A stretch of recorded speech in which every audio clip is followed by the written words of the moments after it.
Helen of Troy, the untold truth behind the woman who burned a city. They say Troy burned for the love of a woman. But behind the poetry is a story far more complex. Helen, the face that launched 1,000 ships, was not merely a seductress, nor a willing queen. She was a symbol of power, of rivalry, and of destiny.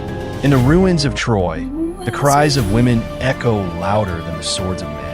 Cassandra, cursed with visions no one believed, watched helplessly as her city prepared for war. Born into royalty, Helen was promised as a prize, passed between kings like currency. In Paris, the Trojan prince fated to bring ruin was drawn not by desire alone, but by forces far greater than himself. The gods may have whispered, but men made the choice.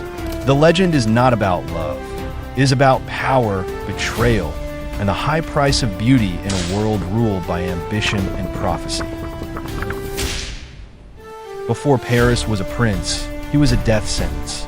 An oracle warned King Priam that his newborn son would destroy Troy. Fearing prophecy more than blood, the king ordered the child abandoned on Mount Ida. Yet fate intervened. A shepherd found the infant and raised him as his own. Paris grew up unaware of his royal lineage, loved by the mountain folk, skilled in music and combat, free of courtly chains. But the truth has a way of finding its mark. When a dispute among gods needed mortal judgment, the forgotten prince was summoned. Paris chose beauty over power and wisdom, crowning Aphrodite the fairest. She promised him the most beautiful woman in the world. That promise would awaken his bloodline, his name, and his destiny. The child meant to die was now the man who would return to Troy, not as a shepherd, but as the harbinger of doom. It began with an apple, golden, inscribed to the fairest. A petty squabble among goddesses escalated into a divine contest of power. Hera offered Paris dominion over lands. Athena promised victory in every battle. Aphrodite tempted him with love. Helen, queen of Sparta, most beautiful of mortal women. Paris, young and intoxicated by desire, chose Aphrodite. That single decision shattered empires. The gods, insulted and divided, took sides.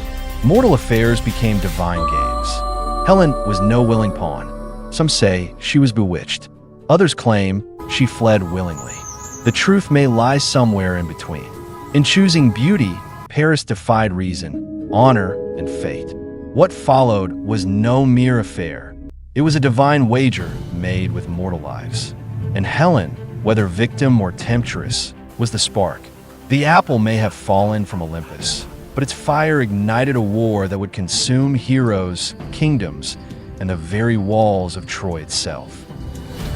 Cassandra saw it all, long before the ships, the fire, the screams.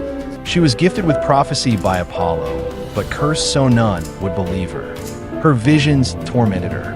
She saw her brother's hand in Troy's fall. She saw Helen arrive, and with her, death cloaked in beauty. But no one listened.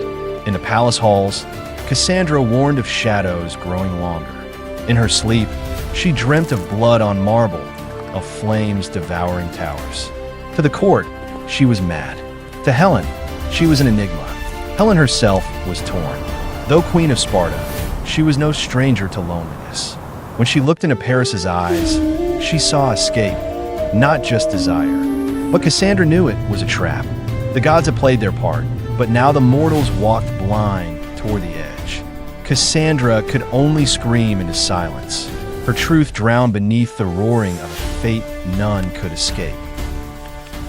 Menelaus was not just a husband betrayed, he was a king dishonored.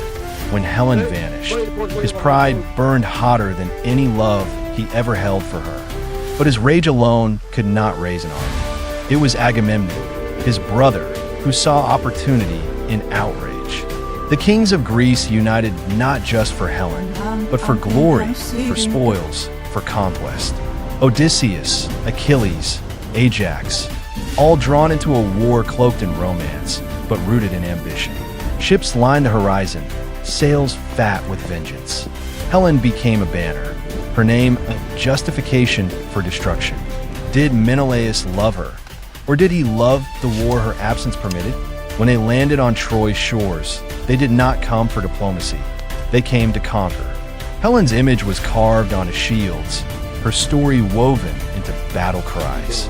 The woman who once graced palaces now haunted every spear thrust and sword raised in her name. 10 years of war, 10 years of blood, ash, and mourning. Troy held fast behind its mighty walls, its defenders fierce, its spirit unbroken. Hector, noble prince, fought with honor, the true heart of the city.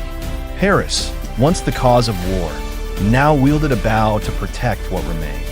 Helen, caught between kingdoms, nursed the wounded, watched boys become corpses, and prayed for peace that never came. The gods played favorites, but mortals bore the pain.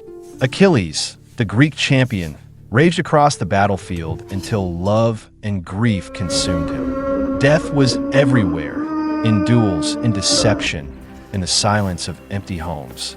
And still Troy endured. Cassandra warned of a gift too perfect, a wooden horse left by retreating Greeks. But again, she was dismissed. The city opened its gates. The fall had begun not with a sword, but with a lie. And in that moment, all prophecy became truth.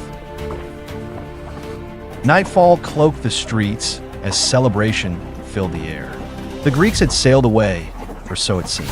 The wooden horse stood in the square, towering and silent. Cassandra screamed. No one listened.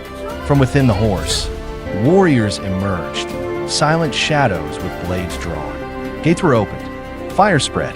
Troy, proud and defiant for a decade, fell in a single night. Priam was slaughtered in his temple. Hector's son thrown from the walls. Paris died in vain defense. And Helen stood among ruins, accused yet alive. Menelaus found her. Some say he raised his sword and then lowered it. Others say he forgave her. But Troy was gone. Only Cassandra remained to remember what truly happened, her words still ignored. The victors rewrote the story.